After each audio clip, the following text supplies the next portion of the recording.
Hey, what's up, everyone? Welcome to the podcast. This is episode 94. Thanks for tuning in.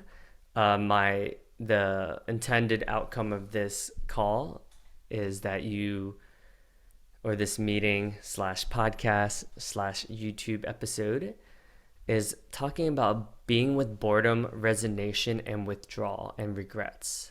So I wrote a blog post about this. I hope you enjoy, and feel free to comment and reach out to me if you have any questions about any of what I'm about to talk to you about.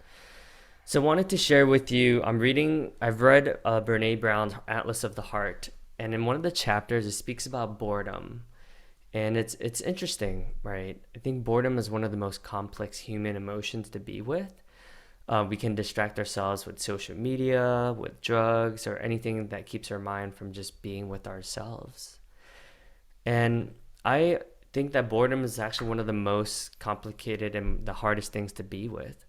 So I want you to ask yourself, like, how do you distract yourself when you're bored? Is it smoking a cigarette? Is it smoking some weed? Is it calling someone? In my case, I definitely do whatever it takes to get away from boredom. So that looks like watching documentaries, going on Netflix, YouTube, listening to freestyle raps with Harry Mack, who's brilliant, by the way. I'm going to Instagram, Facebook, LinkedIn. So often asked myself, like, what am I running away from exactly? I spent over 1,000 years. Over 1,000 years. Spent over $1,000 on things like Audible, books, Amazon Prime to get whatever I want, right? To really do everything in my power to escape boredom. And it's interesting because meditation is still one of the most challenging things to do, and it's also one of the most rewarding for people that can't be with boredom. So in meditation, I deprive myself of distractions that usually revolve some sort of roller coasters or trying to create drama, whatever it is that I'm trying to do to take my mind away from just being with myself. Um, so, I tend to think that traveling is some of those things that I'm really happy about. And I'm curious, like, what about the other rest of the 90% of the time where I'm not traveling, right? How can I make that more interesting? How can I make that more fun? So I just find it interesting that many of us do not enjoy what we do from our 9 to 5 and that we can't wait until work is over. And I really want you to challenge yourself, like, do I want to live a life where I'm dreading the 9 to 5? Just food for thought. So I also wanted to talk about the concept of happiness. It's fleeting, and I know I'm the happiest when I'm truly present and I have gratitude and appreciation, and I get to really be in the moment. In that moment, whether I'm hiking and I'm truly present, I forget all of the bills and the responsibility I have in the world. And I forget about that mortgage, and I forget about trying to get ahead in life, do promotions and achievements and whatnot. So that concludes my conversation about boredom. I also wanted to talk about regret. Regret is fascinating. How many of us have regrets?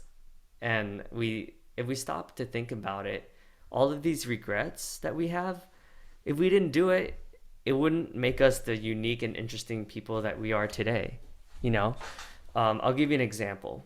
One of the biggest regrets I've ever had in life is just holding on to my resentment for my father for leaving us at a young age.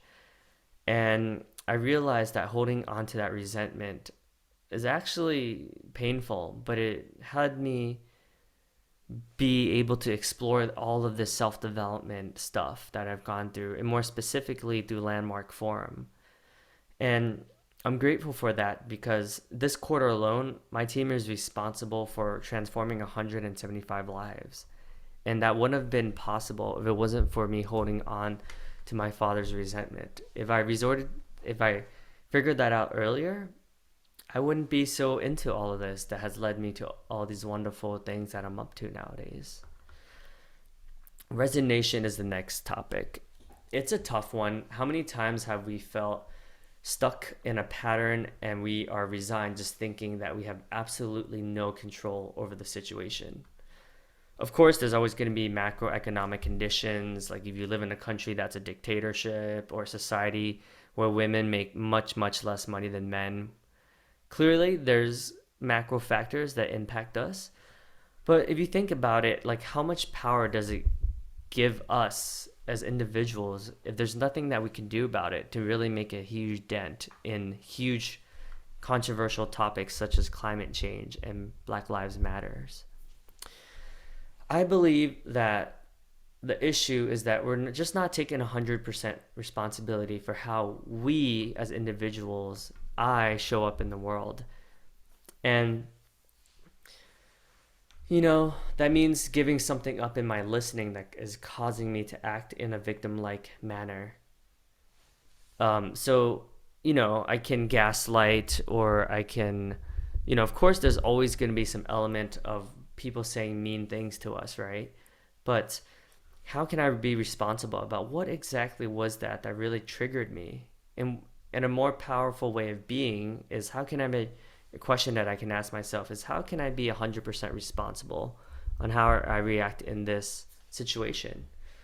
In Man's Search for Meaning, Viktor Frankl really helps us see that our lives really isn't that bad compared to how others have it. And even compared to just 10 years ago, we lived much, much more luxurious lives as a whole, right? Technology has enabled us to live pretty comfortable lives, and yet we're still surviving. And I know that there's a much better way to live life that doesn't have to look like surviving. The last topic out of the four categories that I want to speak about is called withdrawal. And it's probably the scariest out of all the human emotions because with withdrawal, nothing is possible. I've withdrew many times because I believed that I didn't matter. I didn't matter on the team. I didn't matter to the company. Then the funny thing about withdrawal is that nothing ever gets resolved. Whatever I resist, it persists. Just because I quit a company doesn't mean that the context will never show up in a different role or a different opportunity. For instance, if I think my manager is a jerk, well, how can I ask myself, have I set the proper boundaries that show up that people are not taking advantage of my kindness? When we take 100% responsibility for our lives, anything is possible. So I'll leave you with this.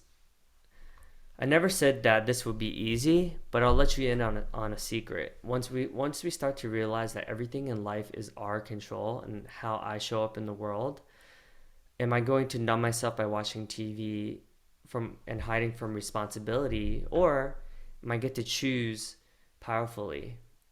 I'm obviously not perfect. Right now, I'm struggling with budgeting and finance, and I'm not gonna lie, I live a life of hedonism and fun, and it's led to some of the most incredible memories in the world.